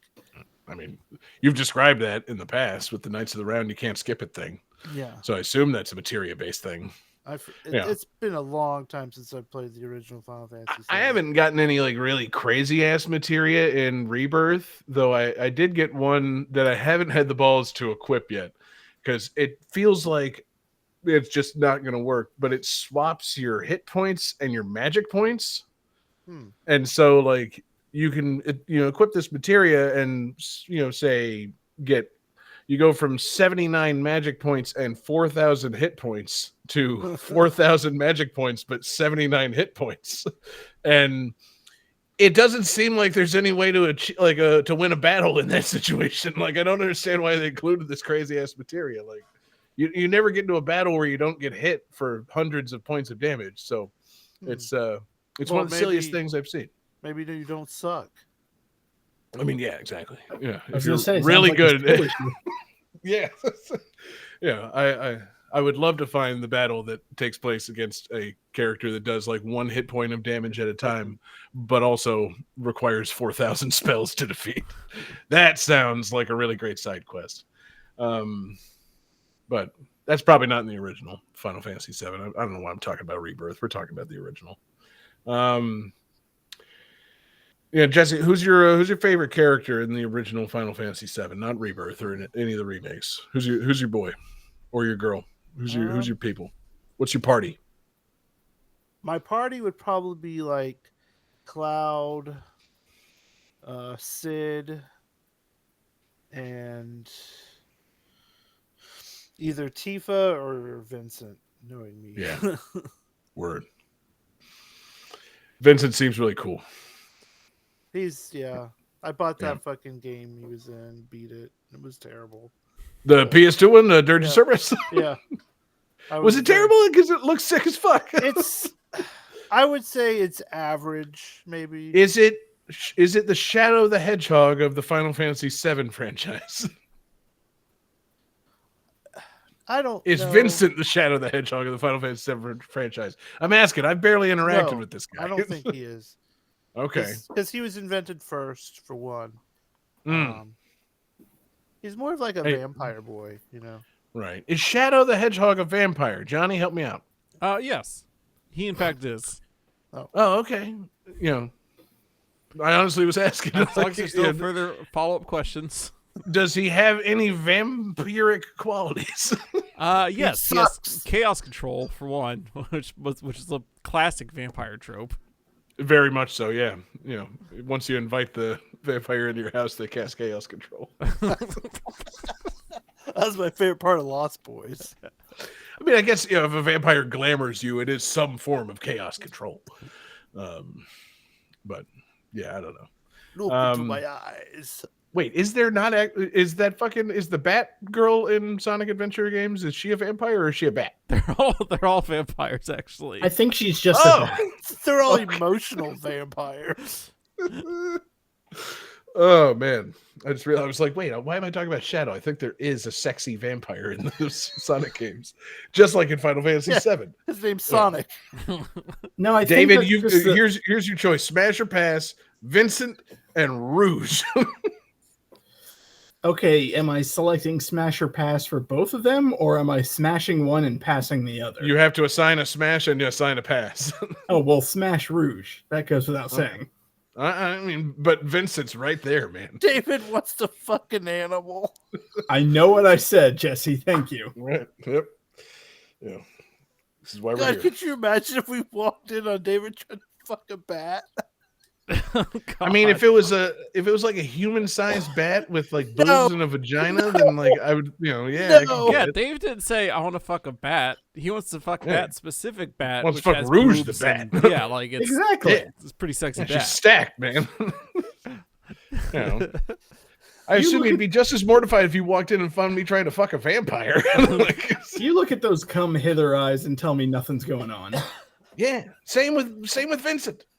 You know, once you get that little like you know, the thing he's got, you get the little scarf or whatever, the large collar down, you know, past his mouth. Mouth to mouth. Jesus. What's that mouth do? Oh no, stuff some materia in it and find out. Mm-hmm. Exactly. You get a little materia ball gag. Oh my god. Yeah. You Mako. Stay out of my dream journal, John. Put 4 materia up your butt to get a hard on. I remember when that Dirge of Cerberus game came out. Do you guys remember Gact or whatever? What was his name? He was a Japanese J-pop singer, and he was like one of those like pretty boy guys. I remember Gak, the like putty you could buy at the store and play with. It was, I mean, figured. Floam? But yeah, he was like a lot of women that were anime fans were into him. So I didn't know any of those back when this came out. Oh man. Cool. I don't know what else there is to say about, you know, the original Final Fantasy VII. I haven't played it. Yeah. Like, I got nothing for this. Vincent's hot. So is Rouge the Bat. Thank you. Would you find Vincent hot if he weren't a vampire? Like if he were just a guy that acted like this and dressed like this and didn't sleep in a coffin? Like if this was just like a guy you knew? Like Stuart from Letterkenny? I don't know.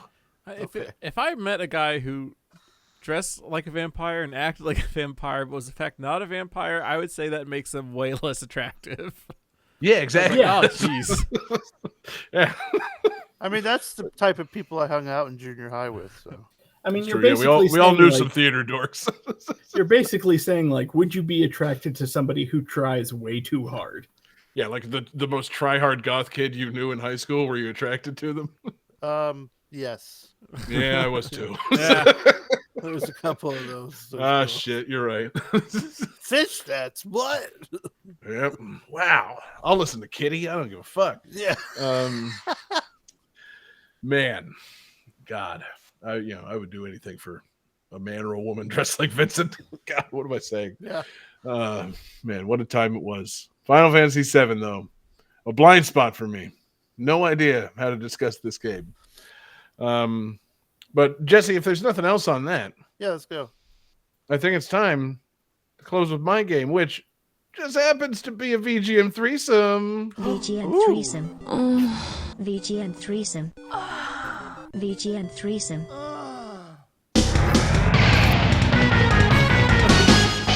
10. Yeah. Thank you.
All right, guys, as you're writing down your answers, I'll give you a little bit of trivia. This song, of course, comes from an enhanced version of the 7th game in the series.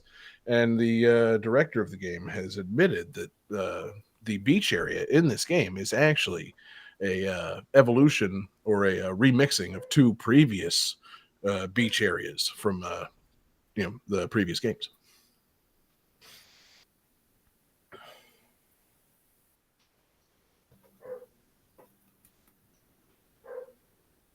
Wow. Damn. David says Tekken Tag Tournament 2. Sadly, that's incorrect because it is not an enhanced remake of Tekken 7, which both Jesse and Johnny have said. That's correct. So wait, I'm sorry. Tekken 7 is an enhanced remake of Tekken 7? Tekken 7, or as it's known for home consoles, Tekken 7 Fated Retribution, an enhanced remake of the arcade game Tekken 7. What's that? I saw mouths moving, but I didn't hear words of protest. Yeah, well, Okay. they I enhanced it for the suddenly whole realized port. that visual is not going to translate to podcast listeners. So, no, I have nothing further to say. Tekken 7 was released in arcades back in 2015, and the home console version is technically called Tekken 7 Fated Retribution because it adds Akuma and several other things, and also the possibility of downloading downloadable content. And yes, it's. I literally said I have nothing further to say. I'm no longer talking to you. I'm talking to the podcast listeners. It's a really great game. And it's got this fantastic beach area, this island paradise, if you will. That, man, I got to say, I've been dying to play. I got into Tekken 7 pretty early on and then set it down and then picked it back up when they had a sale on the DLC. And I bought what I thought was I believe it was the quote unquote ultimate edition of Tekken 7, thinking, oh, it's been a few years that Tekken 7's been out. I'll pay for that ultimate edition DLC. It'll be all the DLC from the game. Turns out, no. It was all the DLC except the last DLC from the game. And I didn't get to play the delightful Island Paradise stage or play as the cool new fighter Lydia Sobieski. And it sucks because that Island Paradise stage is really cool. And it's got a really great song and then a second really great song that plays on. They're two of my favorite Tekken songs. And then I've been playing Tekken 8 recently, and they've been announcing their first, what's in their season pass. And lo and behold, three of the first four fighters have been revealed. The first one was Eddie Gordo, who I should not have to pay extra money for to play in a Tekken game. And the second one is Lydia Sobieski, and she comes with the Island Paradise stage. And then they announced the third DLC fighter for Tekken 8, and it's Heihachi Mishima for some reason. And I won't pay extra money to play as Heihachi in a Tekken game. So I'm not sure that I'm going to play this Island Paradise stage in Tekken 7 or Tekken 8. I'm really annoyed with DLC for Tekken games right now. Like, I want it for that one thing, that Island Paradise. I want that. Nothing else about the DLC on Tekken 8 really speaks out to me. Kind of mad at it. It's like, if you make a DLC for your new game, maybe don't make it 2 characters from previous games in the series and the most recent DLC for your previous game. It's not getting me to open my wallet just yet, but time will tell. Maybe they'll announce something really sick for that last spot. But I do love that Island Paradise music. It's super intense Tekken techno, just maximum awesome shit. It's fully my shit. I'm disappointed that I couldn't bait any of you into guessing Final Fantasy VII Rebirth because it was pretty clearly Tekken music, but maybe you could have thought it was some kind of crazy ass battle theme for Final Fantasy VII Rebirth. Yes, well, I finally hang on had to now. There's still set 2 that more bit games aside. in this threesome. Yes, but that trivia was meant to throw you towards Final Fantasy because the VII Rebirth. 7, duh. 7th game in a series, enhanced remake, beach area. The music, of course, didn't sound like a fucking thing like Costa del Sol, but how was I to know there was going to be the real Final Fantasy VII playing moments before this? So, what are you going to do? Johnny, let's keep this threesome moving, man.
All right, guys. So as you're finishing up writing down your answers, a little trivia for this one. This song, of course, comes from the beach stage from the fourth entry in this series, and that song was remixed as part of the DLC for the seventh entry in this series.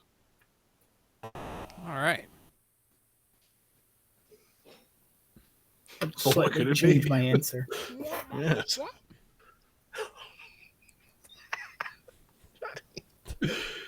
Oh my goodness, I ain't changing it. Jesse somehow still writing.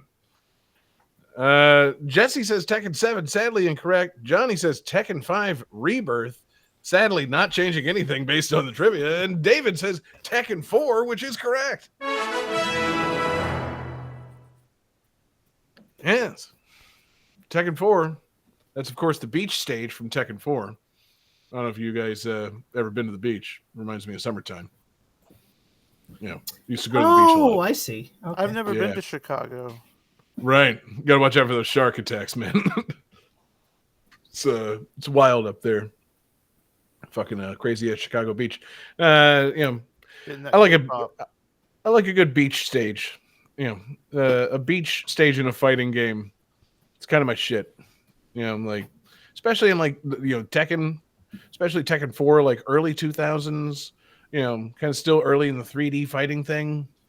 Fighting on a beach, pretty cool. You know, with that with those early PlayStation 2 graphics. You know, nothing looks perfect, but it looks good, man. It feels good. Do they do any sort of physics adjustment when you're on a beach? Like, are you fighting in sand, and is your character moving slower and, having a hard time? You know, you'd think they'd try to do something like that, given all the dumb shit they tried in Tekken 4, but no. It's just a regular old stage. You can fight in the sand and get knocked into the water. And, you guys can fight in, like, I don't remember if it's, like, waist deep, but it's, like, hip deep water, which, would be a real pain in the ass to fight in if I... maybe I'm just putting myself in those shoes. If I'm a Tekken fighter, maybe it's just nothing. I can just move through water like nobody's business, do fucking crazy breakdance fights and turn into the devil. Maybe it doesn't matter if my, knees are underwater. I don't know. But no, they didn't do anything like that, Johnny, which is actually surprising because Tekken 4 did try the dumbest things in the series. Like, Tekken series is pretty straightforward on like the things they add to the new games. They try things out. Tekken 4 tried the worst of them with slopes in levels. Sloped stages in a fighting game. And you can have the high Not ground. great. Yeah, it sucked. Because it made some of your attacks not have work. the high ground. Yeah, no, it sucked. Like, they did. One thing that did make it into future Tekken games, they added walls and things that you could be knocked into. Like, there's a stage that takes place in a fighting in a fucking parking garage, and you get like smacked into a column. They eventually stopped making stages with shit right in the middle of them, and they just went with walls. And yeah, you could do like wall bounces and shit. That's cool. But slopes was not their most well executed idea. It would have been cooler if they tried sand and water physics than if they had been like, yeah, what if we have guys fighting on a driveway? Like, no, fuck that. Fight on flat things. Like, that's a bad idea. But it was 2001 or so. They were trying things. I like them. I respect them for trying things. And the beach stage, it's good. Sandy, minor slope, water, good vibe. It's summertime vibe, man. And the other thing about Tekken 4 that puts me in summertime, Steve Fox's outfit. Steve maybe had the most summertime look of anybody ever. He had the fucking like Hawaiian button down open. Oh yeah. Classic. Good look. It's a good look. Yeah. British boxer with a fucking it's like a blue button down with like red roses on it. It's a fucking sharp ass look. I've been looking for a shirt like that in the real world for years now. It's just hard to find, man. On It's MTV. exactly. And I do base a lot of my stylistic choices on what people do on the real world. They're Seven Strangers. They've always been cooler than me. And none of them wear shit like this. Like, if the Miz had rolled into the real world New York wearing a fucking button down, Hawaiian shirt wide open, I would have been like, contacting the producers being like, where can I buy that fucking shirt? But alas, it's it's a Tech and Steve thing. It's not a real world back to New York thing. But those were both very much in my wheelhouse in 2001 or so. So let's wrap up this threesome, Johnny. Let's finish this thing off.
All right, guys. So as you're finishing up writing those down, a little bit of trivia. This stage was actually updated and remixed as part of a new downloadable stage in the 7th entry in this series. Of course, this stage from the 5th entry in the series.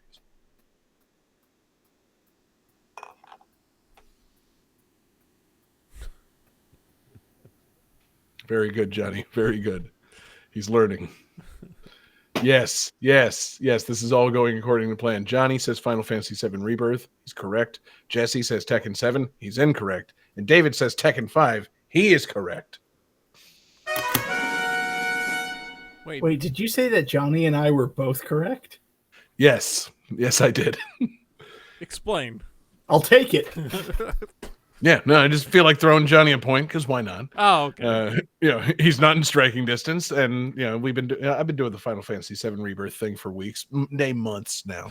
But no, this is indeed Tekken 5. That was, of course, the poolside theme from Tekken 5. Another summertime jam. If I'm not at the beach, I'd like to be at the pool. Poolside's where it's at. It's that's my shit right there. I love that stage. Go for it, David. And maybe this is a hot take. I prefer pools to beaches. I mean, Hot take. when we get a hot take like that, you can cool off either place, a beach or a pool. But I can fully see the merits of preferring a pool to the beach. I don't know, David. What is it? Salt water? Is it the sand? What is it about the beach that is less appealing to you than the pool? For some reason, I feel like beaches are hotter than pools.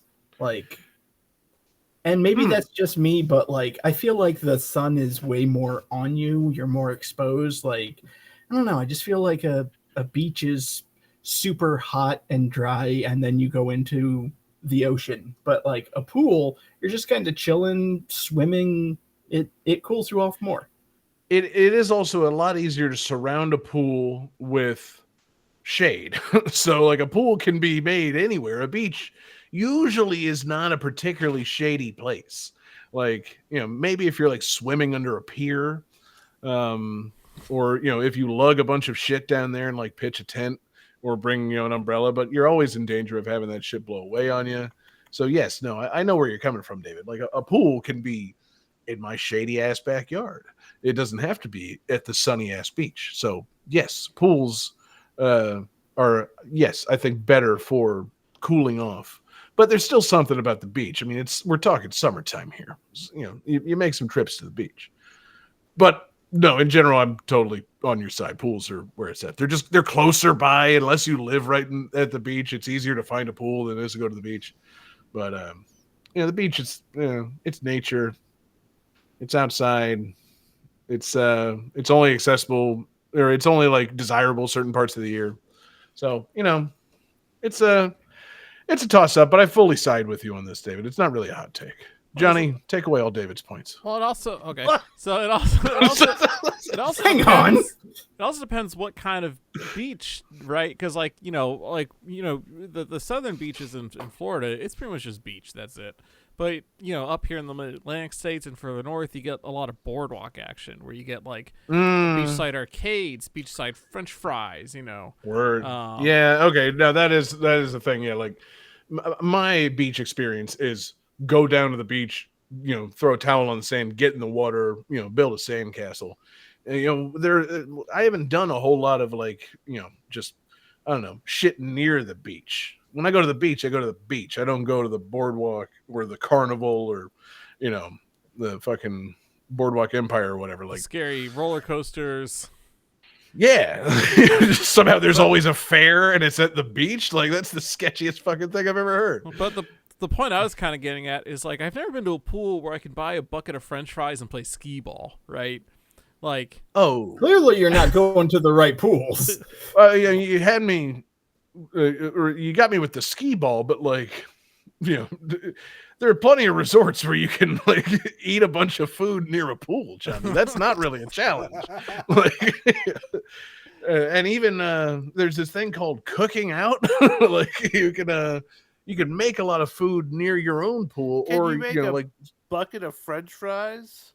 I mean, you wouldn't necessarily make it near the pool, but like the pool, I assume would be attached to your house or like say your cousin's house, and you fucking cook a bunch of food. Then you just take it outside and set it on a table, and you shoo the flies away repeatedly, and you enjoy the food. Like, yeah, I assume operating a deep fryer next to a swimming pool is a pretty dangerous idea. That'd be the shit, wouldn't it? You haven't truly lived, Johnny. Kids, get out of the pool. Fries are hot. Oh no! Kaboom! Drop a fucking turkey fryer into a pool. Oh, I should never have played God. I'm sorry, children. Kaboom! Did someone pee in here? Nope. Yeah. Nope. Dad exploded the pool with French fries again. It's even better when you do it to an above ground pool. If you drop a fucking hot turkey fryer full of grease into an above ground pool, it just creates an Oppenheimer situation. It's crazy. Very Florida, Johnny. You're right. But the poolside stage from Tekken 5 and then remixed into Tekken 7. Desirable stage. Something cool about getting in a fight near the pool. The one downside I would say, at no point does anybody get thrown in the pool. It's a stage near the pool, but like you can't fight. There should be a ring out if you get knocked into the pool. Like, it's that would be a really funny fucking thing for that stage. But it is indeed poolside. It's not shallow into the pool. It's not pool in. So exactly. But I did learn something about this. I never paid close attention to the poolside stage in Tekken 5. I always just thought, it's this like nice big resort deck. There's a pool. There's a bunch of bikini ladies hanging around watching you fight, as they do. If two muscle-bound people get into a fight near a pool, everybody just kind of cheers and watches and says, "Woo, yeah, I'll give you pleasure." But turns out the stage actually is a character's pool in the game. It's it's fucking Lee Chaolan's island resort that he fucking, like, if you look at the background, Lee Chaolan's just like chilling on the fucking like beach chair watching the fight.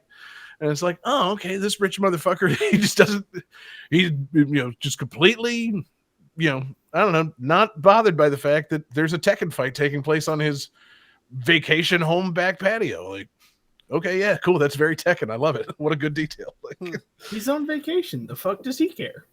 yeah, that's the thing. It's like he's on vacation, but he has a controlling stake in the Mishima Zaibatsu, and there's the devil fighting a bear on his back patio. You'd think he'd be like, guys, maybe break it up. I don't know if you noticed we're having a party here. Nah, he just doesn't give a fuck. He's laying back. He's watching the fight. I need to go play Tekken 5 again and see what happens if he participates in the fight, because Lee is in Tekken 5. Like, does his chair become empty when he is fighting at the poolside stage? That's a detail I need to go check on. But I was happy to learn that, because it's not just like, it's not two Tekken characters fighting at a hotel. It's two Tekken characters fighting at another Tekken character's house. It's good shit. I love it. And yeah, it's just a full summertime vibe. Pool party, bikinis, fucking, Kuma, Panda, Lee Chaolan. It's everything you need for a great pool party. All you need is a hot fryer full of French fries, and you dump that in the pool as a hazard or something. I don't know. Oh God. Yeah, I guess skee ball also would take it over the top. So yeah, if this stage was instead set on a boardwalk, and you could eat French fries and play skee ball while doing a Tekken fight, yes, that would be better. So Johnny, you're right. But I do. We take what we get. I do kind of like the idea that the stage is set at a pool. You can push somebody into the pool, and then the next round they move slower because all of their clothes are soaking wet.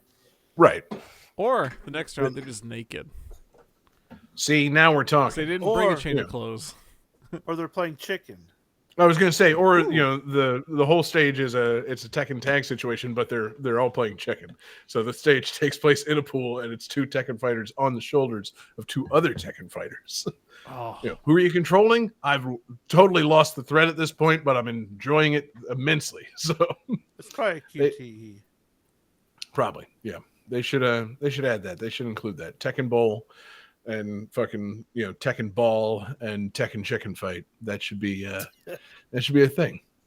Yeah, I mean Tekken Chicken's already a thing, but Tekken Chicken Fight is not a thing. So, man, I gotta call Harada up and be like, listen, man, you've made a mistake.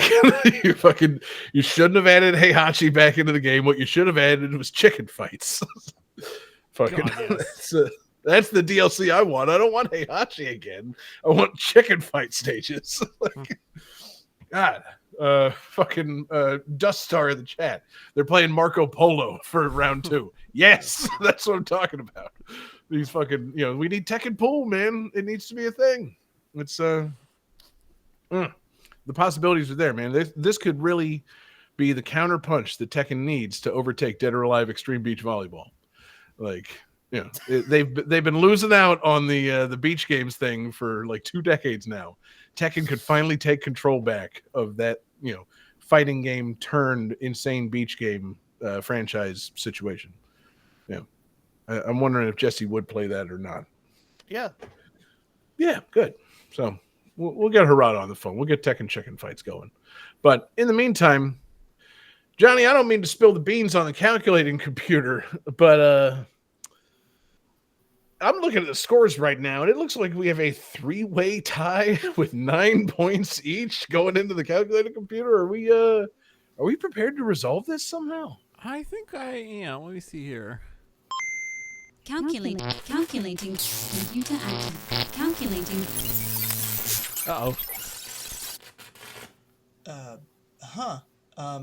Okay. That was weird. Hang on. Let me see if I can fix this. Again. David, no! he doesn't know anything about computers. It's the new universe! Oh no! Oh, you fool! He's calling us. Power Oh no, David, man. I can't believe that still happens in this new universe. The absurdity simply will never end. A 3-way tie with 9 points apiece, of course, activates the new absurd month that we've got coming up. Guys, August Absurdity is here again. It follows. It sure did. I love that. Also, it's the next Wednesday is not August, but since we do this on-off scheduling thing, the next time we do the regular Game That Tune, it will be August. So be prepared for August Absurdity. God, guys, I can't believe it's here again. It's time to get hyped, man. It's time to get on each other's shoulders for a crazy VGM chicken fight and see who comes out on top. I'm so fucking excited, guys. It seems like I'm pumped. It feels like it's been years since the last August. I'm so excited to defend my title. God, I forgot Johnny's the goddamn.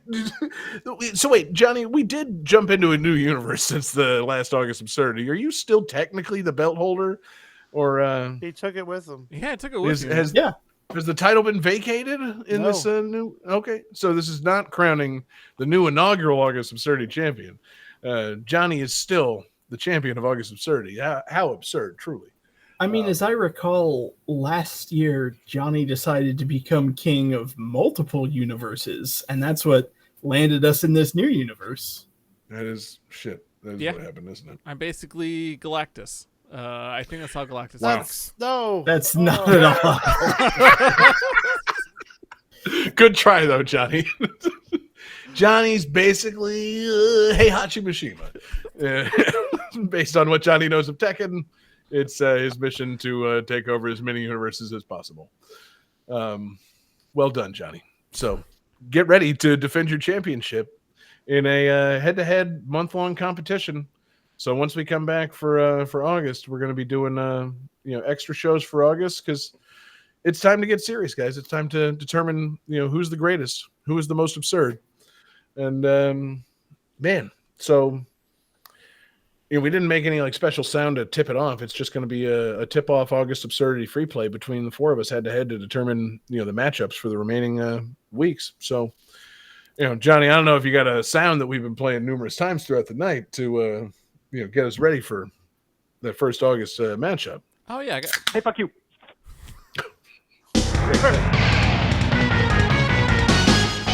10.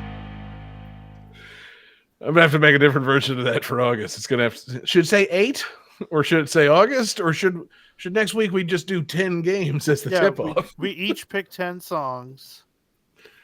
No. We each pick 10 games, 3 songs per game. Whoa. God.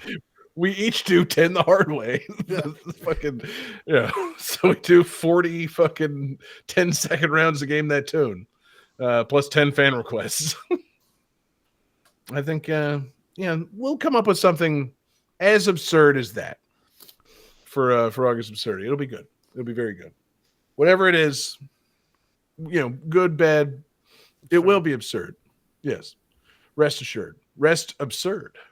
Oh, okay, hold on. I'll be right back. I got to go to the t-shirt shop and get that drafted up. Rest absurd with our fucking logo on it is so stupid that we need to sell it. Did you say? I'm sorry. Is it rest absurd or breast absurd? Okay, now I've got another shirt design. Because it was rest absurd, but then we also need breast absurd. And it's a t-shirt like you buy at a fucking beach junk shop with a pair of boobs on it. It says breast absurd. Yeah. Fucking a Big Johnson. Oh, wow. Okay, so yeah, Jesse, I need you to start contacting the Big Johnson company. Yeah, and dear see Big if Johnson. we can get breast absurd. Johnny, go on Fiverr. See if you can find anybody that'll draw us like a set of breasts. Yeah, I wonder if we can find someone that. You think anybody will draw us a pair of breasts for $5? I'm looking at somebody right here that I think will do it for us for free. Maybe. Well, I didn't ask for free. But yeah, I guess that's possible. You know, I trust David to draw a single pair of breasts. He knows what they look like. He's felt them. This will be good. So, very good. Coming up next week, rest assured, rest absurd. Breast It absurd. will be, yes, breasts absurd. Oh, man. But as for this week, guys, happy summer. What a show it's been. Thank you, everybody watching live with us. You know, we love you guys being here with us live every Wednesday night on twitch.tv/GameThatTune. Love chatting with you guys, seeing you interact, play along. We appreciate you guys being here. Thank you, everybody, checking us out in podcast form. Our podcasts come out Tuesday mornings at GameThatTune.com or anywhere that you get your podcasts. We appreciate you guys subscribing, rating, reviewing, sharing it with your friends, forcing it upon your, I don't know, people that you drive to work with. Fucking, you know, play the Game That Tune podcast for everybody and enjoy it. We appreciate you guys. Thank you to everybody checking out Patreon, patreon.com/GameThatTune, the home for awesome exclusives and helping us keep the lights on at our 24/7 radio stream, our 24/7 video game music live stream at gttradio.com. Keeping the lights on for, I don't know, at least a few more days. I don't know. We'll see. Go to Patreon. We love you guys supporting us and we appreciate it. We got fun stuff there and we, you know, most of all, we just, you know, really appreciate you guys. That's the main thing you get. You get our appreciation. You know, Jesse's going to look right into the camera and you'll feel appreciation like you've never felt before. Right now, Jesse, give him 5 seconds of solid appreciation. See? You don't get that with other people. That's the Patreon touch. That's the patreon.com/GameThatTune special. It's good things. That appreciation especially goes out to our absurd fans on Patreon: Daniel Perky, Sam L, Phoenix Tier 2121, Beast Pond, and HCO. A fantastic group of Patreon absurd fans that we've got there. We love those guys. Our request tonight came to us, I believe, in Discord. Jesse will tell us about that. Jesse, shout out that requester one more time. See Extra Life. Yes, CX Drive. Our Discord amigo. Discord is the best place to make your requests. We love seeing you guys there. You know, check the show notes or check the, you know, I don't know, somebody's going to send it to the chat right now in the Twitch thing for Discord. We love chatting with you guys, hanging out, getting our little community going. It's, you know, it's always fun to see you guys in Discord. So thank you for your request and thanks for hanging out with us. And we didn't determine a winner because the calculating computer was yet again smashed up by Akuma. Somehow we just cannot be rid of him. So I don't know whose bonus tune we're going home with because, again, you know, in an absurd, truly absurd finish, we finished with a 3-way tie with 9 points. So who between us? It has to be Johnny, doesn't it? Johnny got the least points, and that's the most absurd answer. He's the absurd champion. He has to play the bonus tunes, doesn't he? I do, yes. Okay, yeah, we must accept it. I didn't think it would end like this. I didn't prepare bonus tunes, so I'm going to steal one. I'm not going to say who though. We'll just see what happens. All right, so Johnny doing a dealer's choice bonus tunes from the 3 guys that tried. How absurd. Thank you guys for listening to Game That Tune. We'll see you in August Absurdity. Peace out, everybody. 10. That's the bonus tunes. No! No.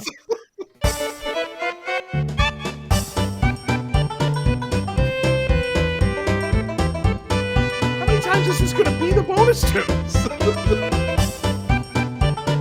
It was going to be tied into a theme that I had in mind, but that's... Johnny used this weeks ago.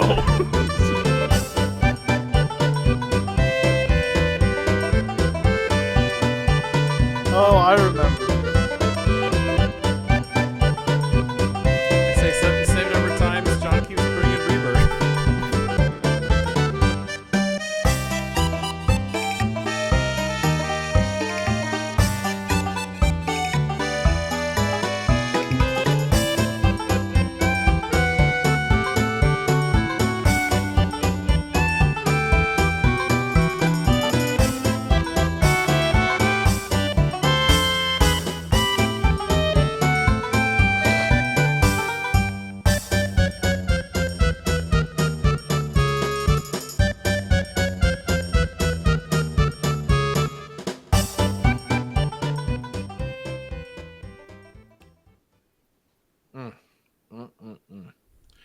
Man Eater is copyright 2020 Tripwire Interactive. Adventure Island 3 is copyright 1992 Hudson Soft. Izzy's Quest for the Olympic Rings is copyright 1995 US Gold. Final Fantasy VII is copyright 1997 Squaresoft. Tekken 7 is copyright 2015 Bandai Namco Studios. Tekken 4 is copyright 2001 Namco Limited. Tekken 5 is copyright 2004 Namco Limited. All right.